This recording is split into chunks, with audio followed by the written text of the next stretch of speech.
There's tons of inspirational stories in the Bible, telling tales of heroes, romance, and many more uplifting stuff like that. But every great narrative always has its tragic parts. One of the Bible's most important tragic stories is the story of King Saul. This was a chap who lost everything and went from being the savior and hero in his own story to an annoying villain in someone else's. In this video, I'll go over the life of Saul. I'll talk about his rise and becoming the first king of Israel and how he lost everything, leading to his eventual death.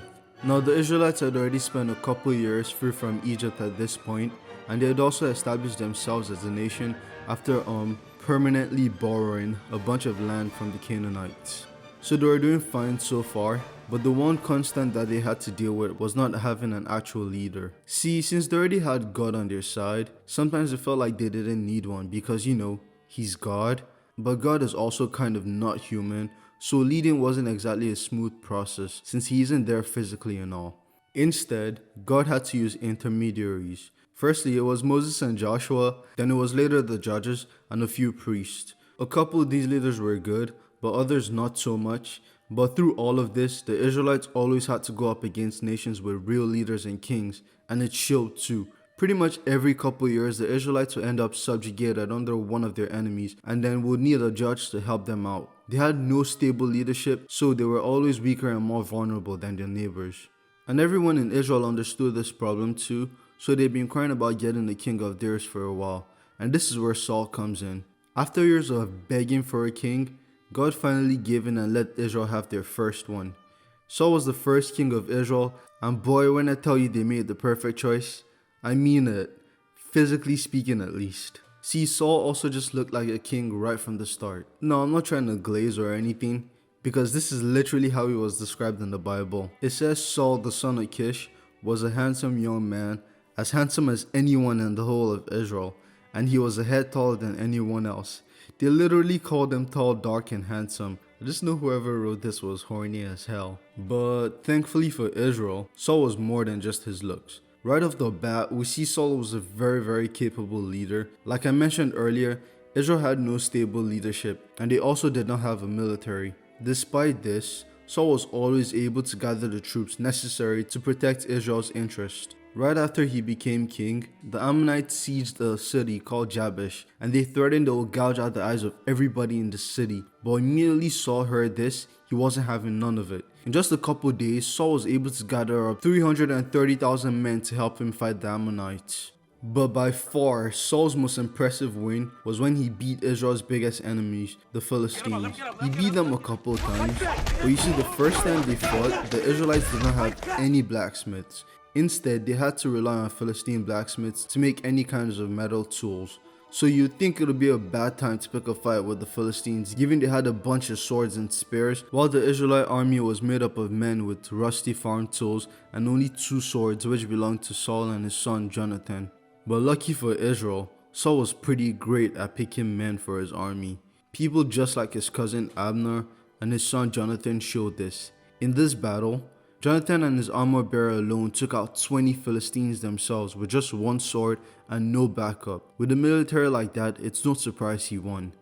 Everything was going fine, but while enjoying these conquests, Saul had made some horrible mistakes that basically caused his downfall.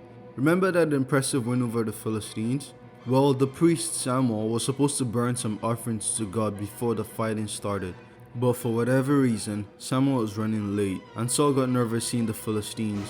So instead of waiting for Samuel to come burn the offerings himself, Saul went ahead and did it. And then in another battle against the Amalekites, Saul was ordered to specifically not let any Amalekite or any of their belongings survive the battle. He was supposed to slaughter everyone and everything completely. But instead, for whatever reason, Saul decided not to kill the Amalekite king. He kept him alive, along with all their cattle and livestock which he kept as plunder.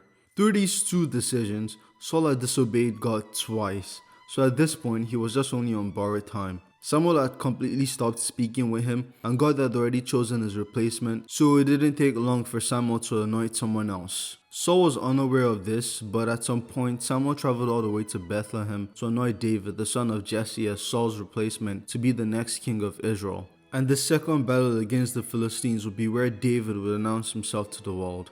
The Philistines came back hungry for revenge, and this time They came with a champion called Goliath. Goliath was a 10-foot tall giant completely clad in bronze armor from head to toe, and he had a huge sword that could behead 6 people with just one swing. So reasonably speaking, the Israelites were fucked. This beast challenged Israel to find anyone who could beat him in a one-on-one fight, and obviously the Israelites struggled to do this. For days, men of Israel, including Saul himself, just stood there in complete fear, all trembling below Goliath's feet. Despite Saul being a Chad in his own right, he couldn't even dream of facing Goliath, and lucky for him, he didn't need to. A young David stepped in, and with just one swing of his sling, he killed Goliath. He then beheaded Goliath and killed many other Philistines. Saul didn't know it then, but his upgrade had just arrived. Saul, on the other hand, was furious. He was the king of Israel, the first one at that, and yet somehow his people loved this peasant kid way more than they ever loved him. Once Saul couldn't handle this anymore, he resorted to petty tactics against David, like throwing spears at him randomly and then purposefully sending him on tough missions so he would fail. But David dodged every spear and still completed every mission successfully.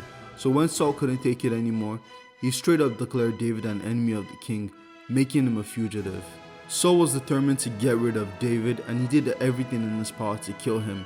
One time he even threw a spear at his son Jonathan for even trying to defend David. He murdered multiple priests for giving David supplies while he was on the run, and also destroyed entire cities for hiding David from him. The only thing Saul prioritized over David was the Philistines. On some occasions, he abandoned the search for David to deal with the Philistines whenever they tried to invade. Despite all of this though, David had no intention of causing any harm to Saul. While Saul was chasing David, David found Saul off guard on 2 separate occasions and really could have killed him in any one of those times, but instead, he only cut off a piece of his robe and took his spear also. Then later, he showed this to Saul as proof that he had no intention of harming him. You'd think this would be the end of it. And I mean, David had him by the balls literally. One time he caught him taking a piss and still chose not to kill him. So you would think Saul would choose to drop the beef by now, but no. See, Saul did apologize for trying to kill David, but of course he went right back to trying to murder him again right after. So David just ran away again, but this time he went to leave with the Philistines. After hearing this, Saul finally stopped trying to kill David, but that was only because he figured the Philistines would kill David themselves, since they hated him just as much as Saul did. Somehow though, David was able to convince the Philistines to let him live, but Saul was not aware of this. With David out of sight, you'd think Saul would go back to enjoying his life, but no, it was already too late for that. Saul had spent years with a broken mind fighting his own people, whether it was random priests, David, Samuel, or even Jonathan, his own son. Now the end was already knocking on the door for him. For the last time, the Philistines marched up and set up camp, ready to invade Israel. The army sent shivers down Saul's spine, so he had to find out if God would still help him. He asked various priests to speak to God about his upcoming battle, but they all heard nothing. God wasn't speaking back. So in a last-ditch effort, Saul got a medium to help him speak with the ghost of Samuel. Once the ghost saw Saul, he rebuked him immediately. Saul started begging, but Samuel went on and told him he would not only lose this battle, but also die in it. Saul, after hearing this, fell into a deep sadness and could not eat. But no matter how sad he was, those Philly boys were still coming for him. And boy did they come. It was a slaughter right as the battle kicked off.